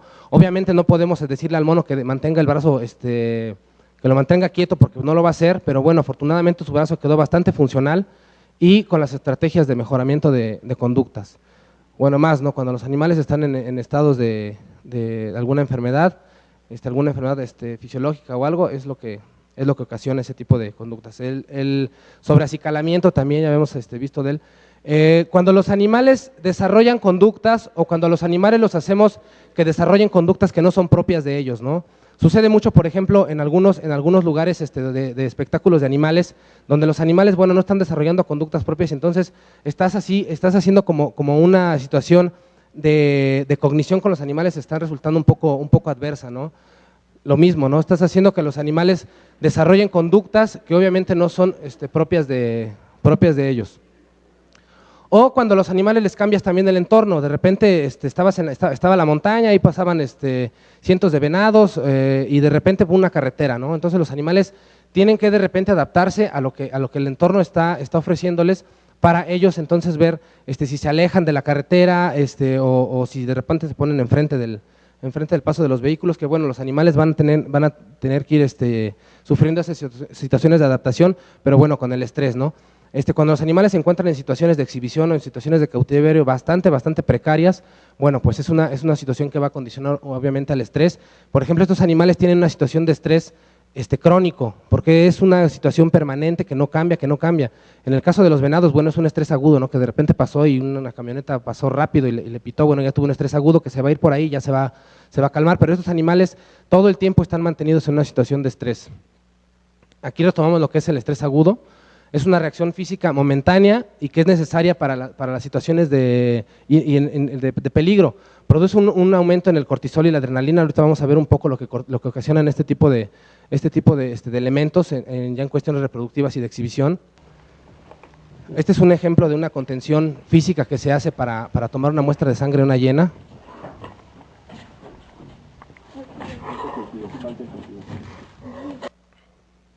Bueno, ese animal todos los días tiene que pasar por la jaula. Y aunque sabe que en cualquier momento puede quedar atrapado en la jaula, nosotros no tenemos otra forma de cómo contenerlo. Entonces, sí sabemos que le estamos ocasionando un estrés, pero no es un estrés definitivo, no es un estrés permanente. Va a pasar por la jaula, se va a ir a su exhibidor y va a encontrar alguna alternativa conductual. Bueno, y el estrés crónico, ¿no? Que es patológico, paraliza los procesos de regeneración, se produce como una consecuencia de situaciones que se mantienen durante mucho tiempo, ¿no? En el caso de, por ejemplo, los animales que se encuentran en espacios bastante restringidos, bueno, pues tienen esa situación de estrés todo el tiempo. La siguiente. Este es un ejemplo de ese tipo de estrés crónico, ¿no? Que se les obliga a los animales o que se les enseña a los animales a realizar conductas que no son tan propias de la especie y que además no van con su anatomía o con su fisiología.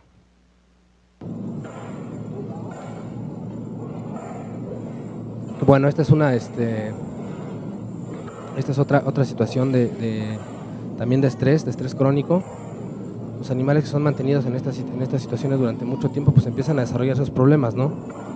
Y de repente se desquitan con la gente y ¿qué pasó? Que el elefante, que es un asesino, etcétera. ¿No le podemos quitar el audio?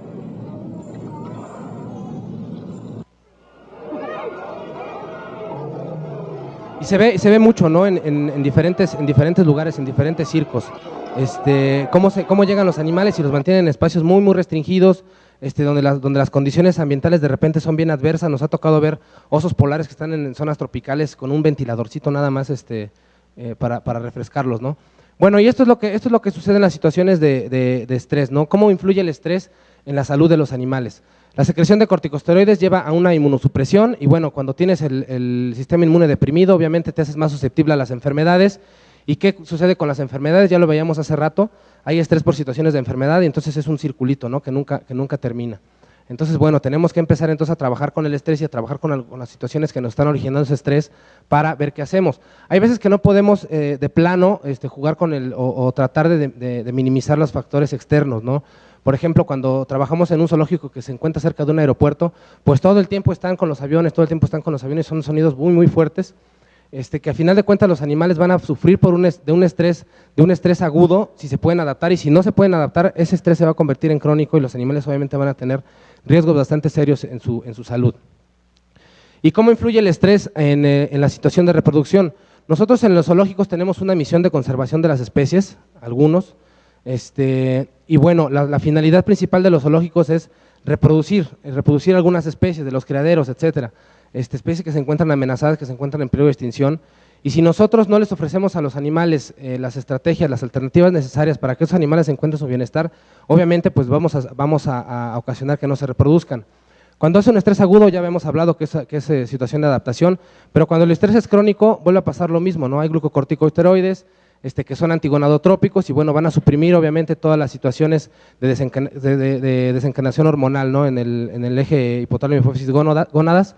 Ya no va a haber secreción de LH, de FSH, GnRH, etcétera, que nos desencadenan los procesos de reproducción.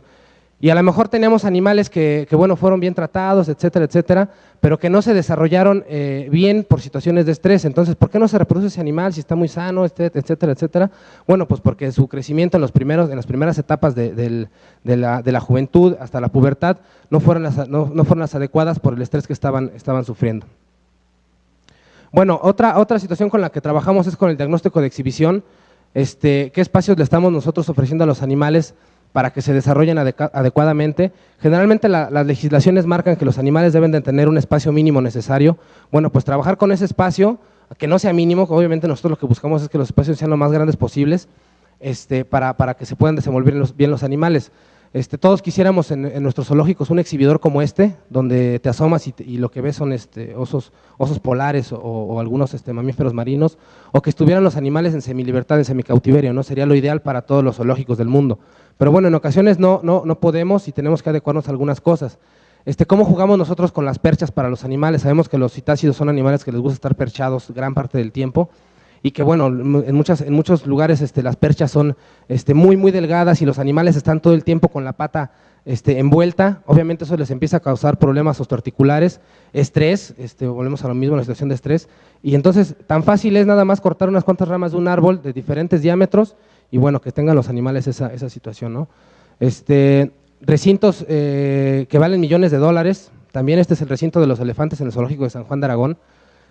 Todo el tiempo mantienen el agua cristalina, o sea, es un recinto de primer mundo, ¿no? Todos quisiéramos en nuestros zoológicos tener algo como esto, pero bueno, cuando no lo tenemos que jugar con algunas otras cosas. Las cuestiones de ambientación también son muy importantes. Obviamente ese animal va a tener problemas de estrés crónico muy muy severos. Los animales que se mantienen en estas condiciones también son animales que desarrollan ese tipo de comportamientos antagonistas.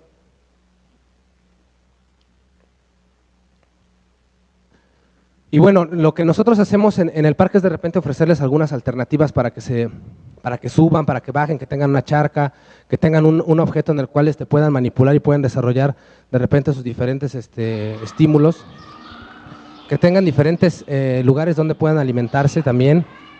Es importante, a veces nada más les damos de comer en un solo platón, en una sola charola, y sabemos que hay competencia, entonces que siempre va a comer primero uno, o que uno ya le dejó la parte que menos nutrientes tiene al otro, etcétera, ¿no? Entonces tenemos que jugar siempre con la disponibilidad del alimento.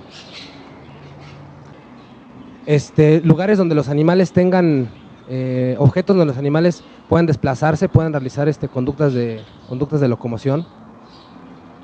Los monos capuchinos cara negra son animales que les gusta estar muchísimo tiempo explorando, o lugares simplemente donde los animales tengan donde echarse, ¿no? Eso va muy de la mano con el bienestar. De repente nos encontramos con algunos zoológicos, algunos lugares que para que los animales descansen solamente lo hacen en el suelo, ¿no? Es tan fácil adaptar una tabla y que los animales descansen ahí para que no tengan esa sensación fría siempre del suelo. Y bueno, vamos a lo que es la parte de los diagnósticos conductuales. Entonces, ya tenemos que hacer nuestras observaciones, tenemos que obviamente recabar esta información, documentarla lo mejor posible para ver qué es lo que está pasando. Estos ya son como casos más específicos del parque, donde podemos observar este tipo de movimientos estereotípicos en el jaguar melánico. El famoso pacing, que vienen y van, y es un movimiento sin tal vez una finalidad específica. Pero realmente los carnívoros, como se desplazan muchos kilómetros o andan buscando en sus territorios siempre una forma de alimentarse, pues es una conducta que van a desarrollar. No es bueno de repente cortar con este tipo de conductas, pero sí podemos hacer algunas alternativas para variar la zona donde se desplazan, o para tener algunos otros estímulos. Cuando los animales se pasan mucha parte del día, gran parte del día descansando o durmiendo, de repente para los visitantes es así como molesto, como frustrante, ¿no? Porque te preguntan, ¿dónde están los jaguares? ¿No salieron? ¿Están escondidos? ¿Están durmiendo? ¿Están enfermos? ¿Los tienen anestesiados? Etcétera, etcétera, ¿no? Entonces, bueno, pues ver qué puedes entonces tú ofrecerles a los visitantes, porque al final de cuentas algunos de los zoológicos vivimos de los visitantes, para que los animales se encuentren activos en determinadas horas del día. Lo que de repente nosotros hacemos es que en ciertas horas, cuando hay más visitantes, tratamos de ofrecerles el enriquecimiento a los animales, para que los animales se muestren activos y para que muestren algunas conductas que realizarán en su hábitat natural, ¿no? Bueno, estos son algunos ejemplos más de animales que están durmiendo o tienen periodos muy prolongados de inactividad. Tenemos que obviamente también ver la biología de las especies, ¿no? O sea, si nosotros tenemos un grupo de pingüinos, pues ver qué es cómo socializan entre ellos y qué conductas que no son propias de ellos o qué movimientos que no son propios de ellos pueden desarrollar para demostrar cierto bienestar.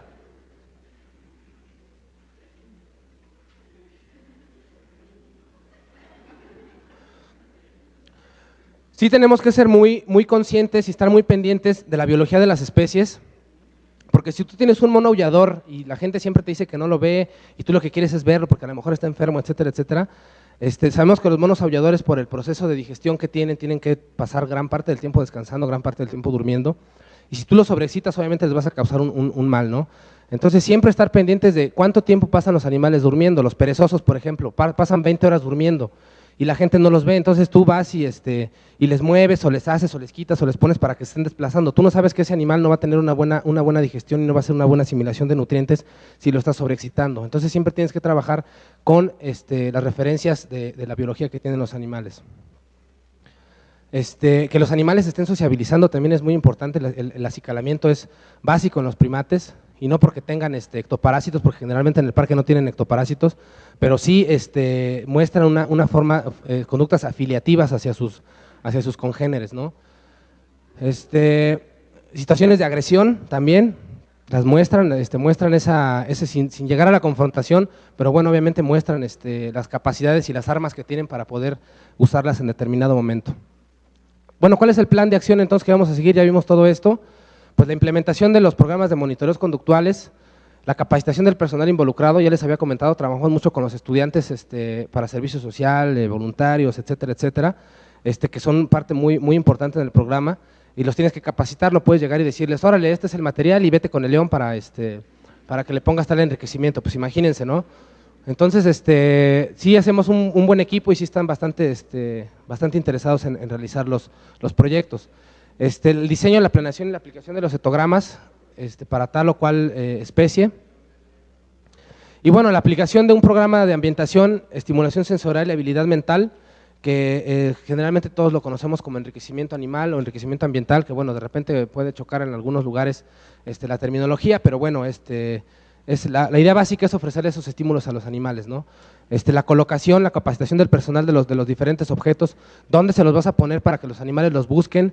Trabajamos mucho con cosas que de repente podrían parecer basura, podrían parecer ya cosas que son inútiles en el parque, pero sí nos ayudan bastante, ¿no? Estos son algunos chicos que están construyendo una sombra, porque en el zoológico de Lima los osos no tenían una sombra, y son situaciones muy básicas, ¿no? Que tú lo ves y pasa inadvertido, ¿no? Y ellos cuando empezaron a hacer su programación conductual se dieron cuenta que los osos no tienen una sombra y que necesitaban una sombra. ¿Cómo lo hacemos? Pues lo que tienen es esto, bueno, pues con eso lo vamos a hacer. Y bueno, pues entonces con materiales muy básicos y muy sencillos empezaron a hacer su sombra y ya quedó más o menos diseñada la sombra, ¿no?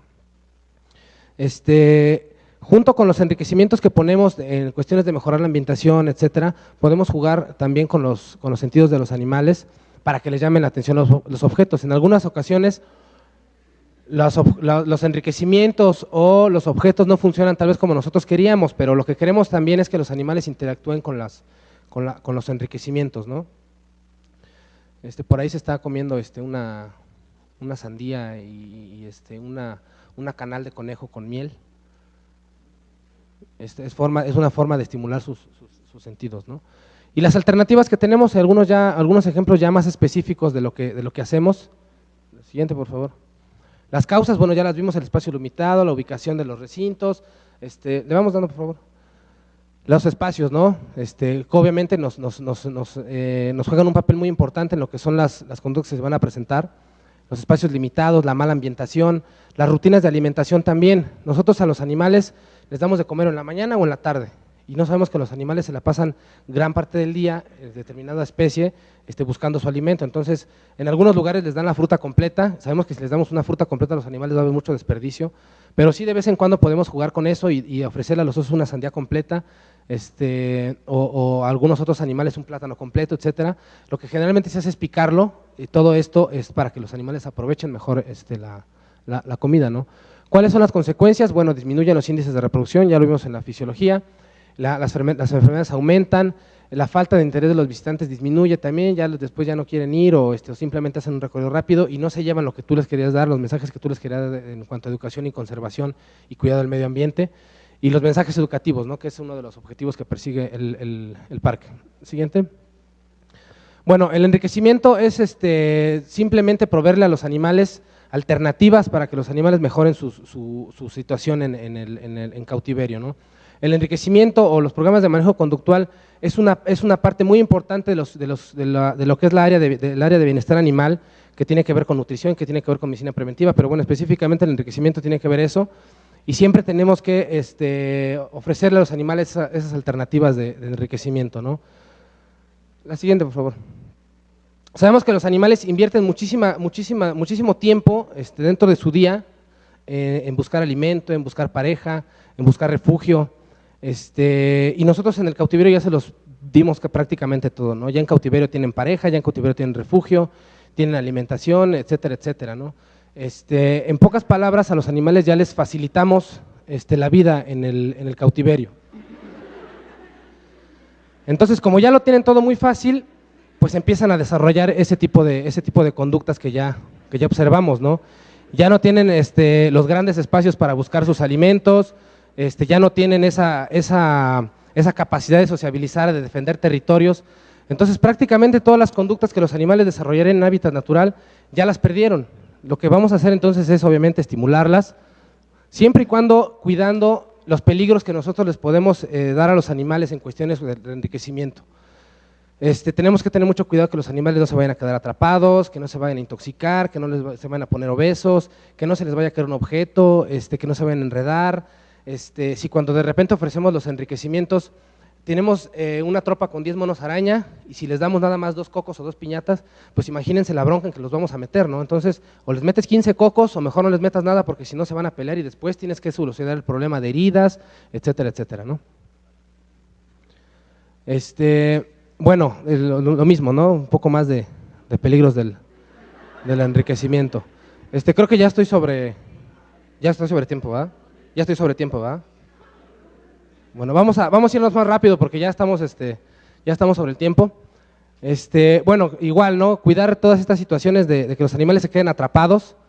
Este elefante se quedó ahí atrapado en una llanta y imagínense, llegan los demás elefantes, se quieren empezar a pelear, el espectáculo que se le da a la gente, además tú tratas de darle un mensaje a la gente y de repente nos topamos con estas situaciones.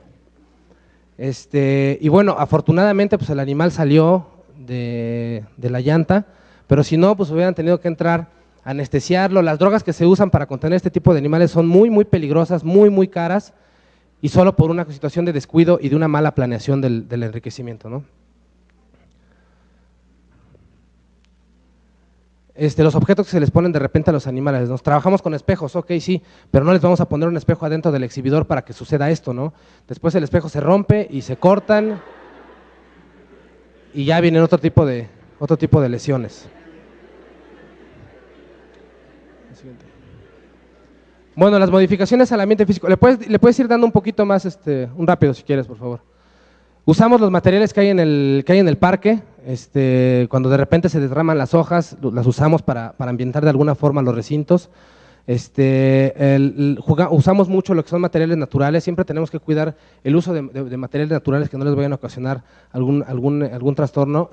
Yute, por ejemplo, hamacas de yute. Yo sé que ustedes me podrán decir, pero si en su hábitat natural, ahí en la selva, yo he visto que no les pone nadie hamacas a los animales, ¿no? Obviamente no, pero tienen muchos árboles y en el parque es muy difícil poner árboles en los recintos porque los animales se los acaban.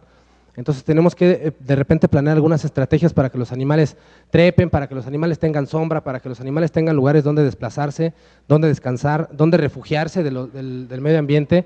Los tamarines emperadores son animales que también necesitan refugio, ¿no? Porque viven en la selva y hay de repente hojas muy grandes, no se van a refugiar. Claro que necesitan un refugio. Y bueno, ese objeto que es un barril que ya nadie va a usar, pues lo podemos usar nosotros perfectamente para alojar a este tipo de animales. Construir una plataforma, un lugar de descanso para un Saginus mistax o un tamarín bigotudo, pues también, ¿no? Y además nos hemos dado cuenta que a los animales les gustan mucho este tipo de objetos, que a lo mejor podrían resultar objetos que son antinaturales, pero ¿qué preferimos o qué preferimos sacrificar? ¿Que los animales estén mutilando, que los animales estén peleando o que los animales tengan algún bienestar? Después lo tenemos que explicar a la gente, o sea, no nos quedamos así con que, pues se la pusimos porque así es y ya, no. O sea, tienes que explicar a la gente por qué usas tales objetos y por qué recurres a tal o cual cosa, ¿no? Lo mismo con los perezosos jamás se van a posar en una hamaca en su hábitat natural, pero hemos visto que les gusta bastante. El siguiente. Entonces, estos son ejemplos nada más de lo que son ambientaciones de recintos de primates y de algunos otros animales. Pensábamos que los osos iban a subir a la hamaca, jamás lo van a hacer porque son medio desconfiados, pero bueno, les sirve para de repente alcanzar algunos otros objetos, ¿no? Jugamos con piñatas también, con algunos objetos para esconderles la comida. Más objetos de enriquecimiento. Siguiente. Y bueno, usamos materiales naturales, ¿no? Y bueno, lo que no está dentro de nuestro alcance también. ¿Qué pasó aquí en el recinto de los tigres? Fuga. Hubo una fuga y la tigresa la encontró y ustedes saben que a los tigres son animales que les encanta el agua. Estuvo jugueteando ahí un buen rato hasta que pues, tuvimos que cerrar las llaves para arreglar la fuga, ¿no? Ya lo que hicimos después pues fue de repente con la manguera darle unos baños con la manguera porque pues, es mucho desperdicio de agua. También estamos tratando de cuidar el ambiente y eso es un gasto de agua fatal, ¿no? Entonces, bueno, pues vemos qué otras alternativas podemos hacer para que el tigre se siga refrescando. O para que el león muestre algunas conductas. Cuando son cachorros, obviamente les gusta estar jugando. Todavía es ahí cachorro el león que tenemos ahí en el parque, tenía más o menos como 2 años. Y bueno, pues estimular esas conductas, ¿no? Que los animales tienen de repente de acechar o de buscar a sus presas. La siguiente, por favor. Bueno, los jaguares igual, ¿no? Que cuando van orinando van marcando y van posándose en diferentes árboles. Bueno, todavía falta un poco más de presentación, pero ya no quiero abusar más del tiempo. No sé, ¿seguimos o le paramos? Bueno, pásamela. Con animales que son acuáticos igual, ¿no? De repente las nutrias son animales que son muy, muy difíciles para observar o para tratar de mejorar su conducta, porque ellos necesitan desplazarse muchísimos kilómetros para encontrar su alimento, para sociabilizar, etcétera. Pero un simple tronco perforado con algunos moluscos adentro nos sirve bastante bien para fomentar esas conductas. En cuanto al enriquecimiento alimenticio, lo que nosotros hacemos es, con los mismos objetos que vamos a ambientar la exhibición, podemos ofrecerles ese tipo de enriquecimiento alimenticio. ¿En qué se basa el enriquecimiento alimenticio? Muchos de ustedes me dirán, pues es que los osos, ¿quién les da yogur en su hábitat natural, no? O a los monos capuchinos, ¿quién les da bombones? Pues nadie, obviamente nadie les da bombones. Pero tenemos que de repente jugar un poco con el sentido del gusto que tienen los animales. Los osos comen alrededor de 100 o 120 especies de plantas diferentes y frutas diferentes, y nosotros en el parque les damos una cantidad limitada hasta de 15 o 20 especies diferentes. Entonces, de repente al ofrecerles a los animales o a los monos, a los osos, a los tigres, etcétera, algún sabor diferente, bueno, pues es bueno para ellos, pero sin abusar también, ¿no? Porque ahí nos vamos a los peligros del enriquecimiento. Si les vamos a estar dando azúcar todos los días, entonces después vamos a tener muelas picadas y vamos a tener animales súper obesos. Entonces, bueno, piñatas de papel que nosotros podemos construir perfectamente, igual sirven como enriquecimiento. Cajas de cartón preparadas como piñatas, hielos también, en temporada de calor a los osos les encantan los hielos, las frutas huecas congeladas con carne para los carnívoros también. El melón le ponemos atún o le ponemos algún alimento de tipo comercial para gatos, y también les gusta estar jugando con los objetos hasta que obtienen su recompensa. Y volver a lo mismo, ¿no? Explicarle a la gente, que la gente vea al león que está comiéndose una sandía y dice, pues, ¿qué están haciendo aquí, no? Si se supone que los leones son carnívoros. Entonces ya le dice a la gente, mira, esta es una estrategia que tenemos de mejoramiento de conductas, de que el animal esté entretenido, de que el animal esté activo para que tú lo veas y no nada más esté echado como generalmente lo hacen los leones. Es la biología de los leones, ¿no? Pero sí hay momentos en el día donde podemos estar aplicando estas estrategias.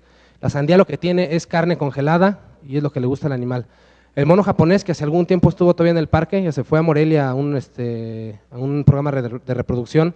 Los monos japoneses son animales que por naturaleza remojan su comida. Entonces, si tú le das un hielo, él lo que va a hacer es lo mete al agua. y la gente dice, mira qué animal tan inteligente, mete el hielo al agua para sacar lo que tiene, porque les ponemos ahí cacahuates, algunas otras semillas, etcétera, ¿no? Entonces le explicas a la gente, no, mire, este es un animal que tiene tal conducta porque viene de tal parte, etcétera, etcétera, y hace mucho tiempo metió una papa en el agua y sus demás descendientes les gustó el sabor que tenía la papa con azufre, ¿no? Y bueno, pues ya se la sigue comiendo. El dispersar el alimento a los animales en diferentes partes del parque también es una de las estrategias. Si tú le das a los jaguares 3 kilos de carne en la tarde, pues le dices al cuidador que te aparte medio kilo y se lo vas poniendo en diferentes partes del recinto, cuidando obviamente que no se vayan a pelear, porque como están juntos, entonces si les metes la carne seguramente se van a pelear. Tienes que conocer a las parejas, ver cómo interactúan, cómo el macho le da chance a la hembra de que primero coma a ella y luego va él, o viceversa, cuando están en etapas fisiológicas diferentes. La siguiente. Eso es una presa, parece que es una caja, pero es en realidad una presa.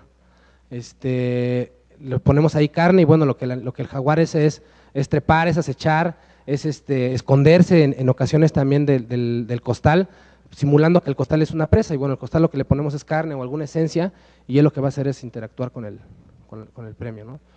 Estimular las conductas naturales que tienen los animales. Un mustélido, un grisón, le gusta nadar mucho a los grisones, y bueno, pues les ofrecemos algunas presas también dentro del agua.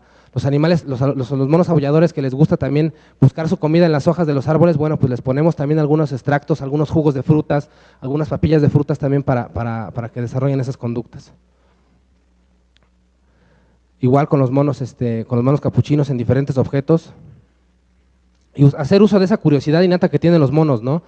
De repente, no sabemos cómo van a actuar, nosotros queremos que el objeto sirva para una cosa, pero bueno, le sirve para otra, y evaluamos todo eso, ¿no? Todo eso va con una crítica, con un comentario, cuánto tiempo se la pasaron con el enriquecimiento, etcétera.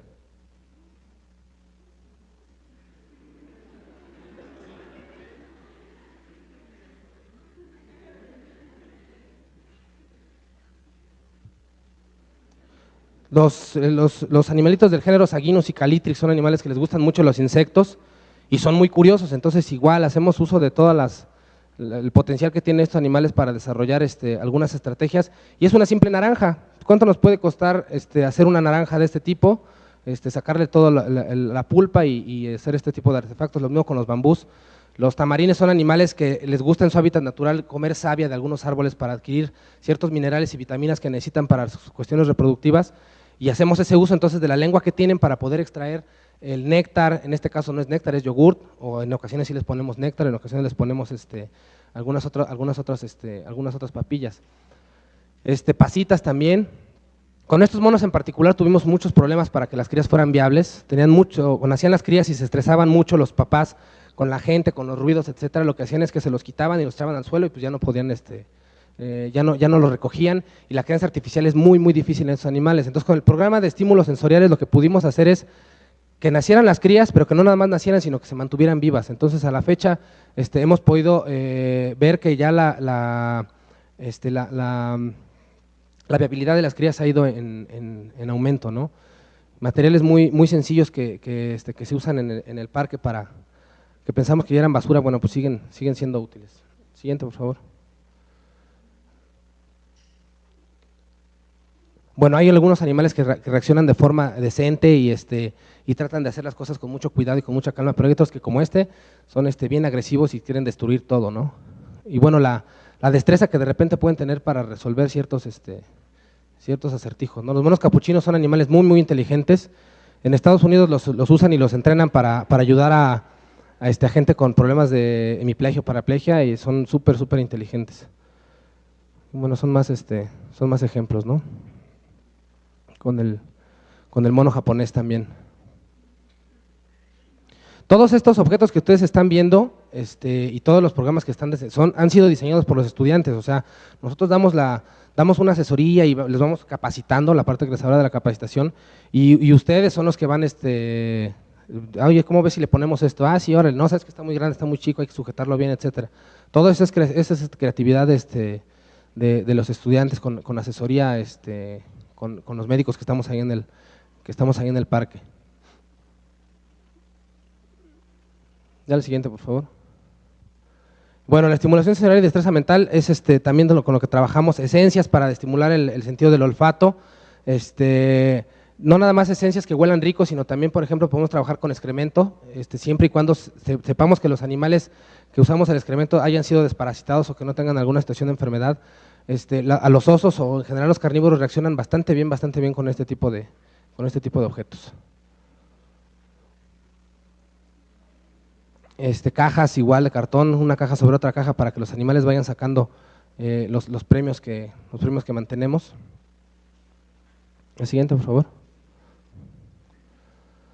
A los animales también les gusta oler bien y también les gusta, como parte de sus rituales de cortejo, les gusta impregnarse el cuerpo con algunos cítricos, generalmente naranja o mandarina. La hembra del mono capuchino, lo vemos que lo hace frecuentemente antes de las épocas de cópula, ¿no? El ponerle a los sonidos a los animales también les ayuda bastante, sonidos como de naturaleza, o sonidos de depredadores, o sonidos de presas en el caso de si son carnívoros, también les hace que estimulemos su sentido del olfato. Aquí la idea es estimular el sentido del olfato y el sentido de la vista, del gusto, del tacto, etcétera. Usamos también diferentes sustratos, y de repente lo que todos los zoológicos tenemos, ¿no? Problemas de roedores, y ya les sirve también a los animales como algún estímulo. Que los animales desarrollen esa habilidad mental o esa destreza que pueden de repente generar, principalmente los primates. Ya lo veíamos hace rato con el caso del mono capuchino, que le vamos poniendo los acertijos de una forma sencilla hasta irselos elevando cada vez más para que le cueste un poco más de trabajo. O el uso de herramientas que también desarrollan este tipo de animales, ¿no? Son monos que usan ramitas para extraer el néctar de algunas plantas, o larvas de algunos árboles. La siguiente, por favor. La siguiente.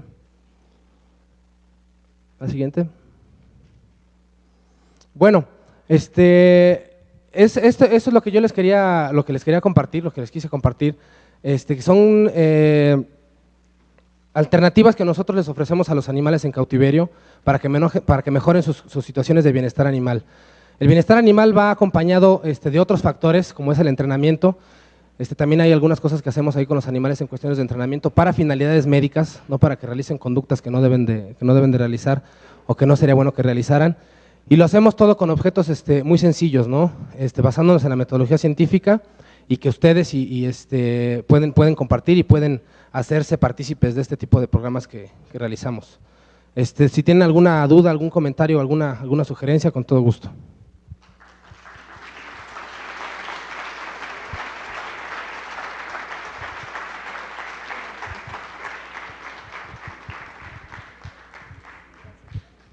Hola, buenas tardes. Nos comentaste que comparan ustedes la conducta de un animal en su hábitat natural con el de uno en cautiverio. Y en cuanto a los animales nacidos en cautiverio, ¿qué conductas conservan de su especie en estado salvaje? ¿Dónde estás que no te veo? Perdón. No, mira, nosotros en el parque hay únicamente especies que han nacido en hábitat en cautiverio. Ninguna de las especies que tenemos nosotros en el parque han nacido en cautiverio.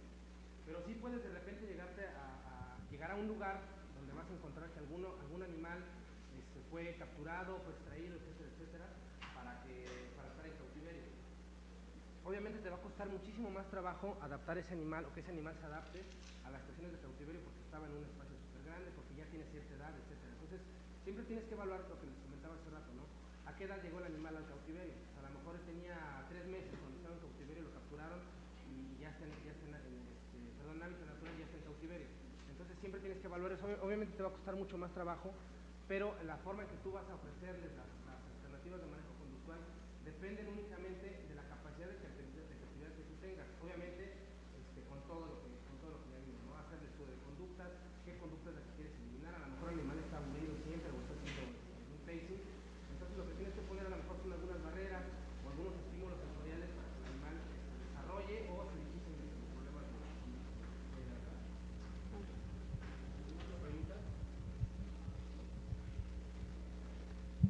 Bueno, pues le agradecemos su participación en la sexta semana del biólogo.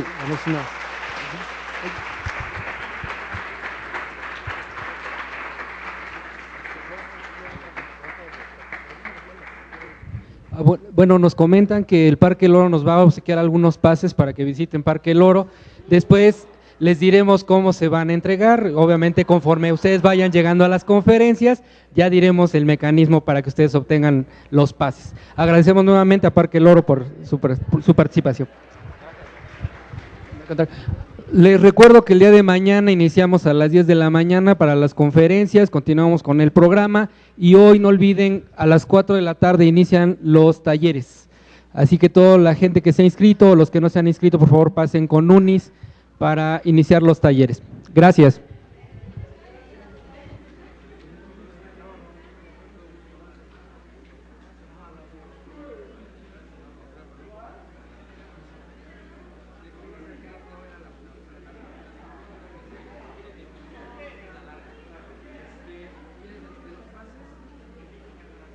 ¿Me escuchas? 1, 2, Balam, ¿me escuchas? Balam, ¿me escuchas? Recoge las cosas, yo espero en unos 15, 20 minutos voy por ti, ¿no? Hazme algún gesto, si me escuchas. Ok, perfecto.